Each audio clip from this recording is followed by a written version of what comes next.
Salut à tous. Deuxième vidéo au format résumé, toujours pour améliorer son écoute active.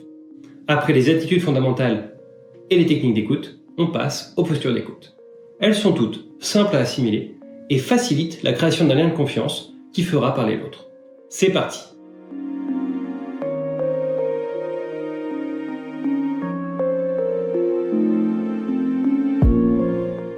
Premièrement, ne pas interrompre l'autre. Laisser l'autre terminer son propos à chaque fois vous permettra de bien comprendre son raisonnement jusqu'au bout. En écoute active, la star, c'est l'autre, pas vous.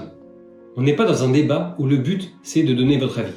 Ce qu'on veut, c'est bien comprendre le cheminement de l'autre pour éventuellement réagir ensuite. Ne pas interrompre, c'est particulièrement facile et ça contribuera beaucoup à améliorer votre écoute. Deuxièmement, résister à son envie de réagir.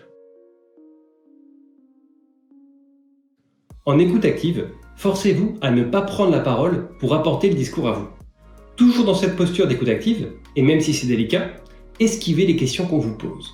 Restez évasif pour bien vous concentrer sur l'autre. Vous pouvez tout de même lui préciser que vous le répondrez juste après.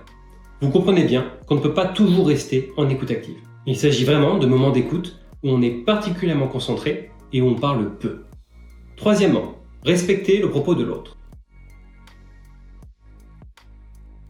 Même si vous n'êtes pas d'accord, en écoute active, il ne faut pas réagir si des propos vous heurtent. Adopter une posture de compréhension, c'est faire un effort pour comprendre comment l'autre perçoit le monde. Donc ne montrez pas votre jugement et questionnez davantage. Comprendre ne veut pas dire accepter. Maintenant, si l'autre aborde des sujets dont vous ne voulez vraiment pas parler, indiquez-le lui avec respect. Il faut rester congruent.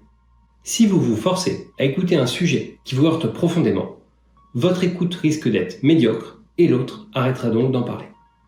Quatrièmement, aligner son corps. Regarder dans les yeux et aligner son corps avec celui de l'autre est un moyen de montrer son écoute. En visio, c'est plus délicat.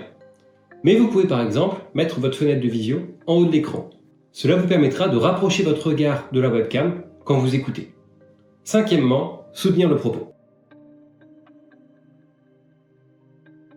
Faire des acquiescements quand l'autre parle, des petits ok, permet de montrer à l'autre qu'on l'écoute bel et bien. À vous de trouver votre manière de faire.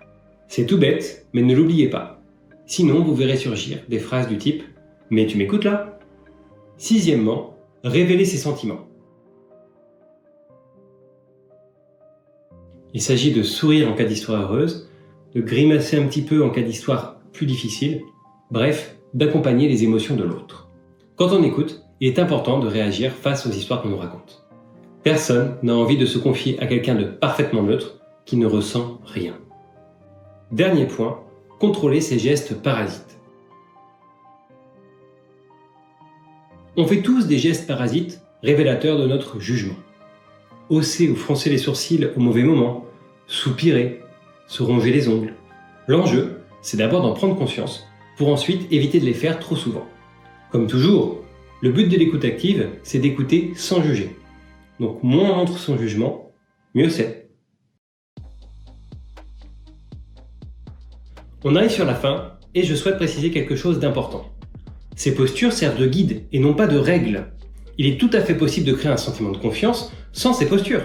Mais a priori, votre écoute n'en sera que meilleure grâce à ces conseils. Pour conclure, n'oubliez pas que le plus important est la congruence. Appropriez-vous ces postures à votre manière pour être le plus efficace possible. Pour en savoir plus sur l'écoute active, cliquez sur cette vidéo. Ciao!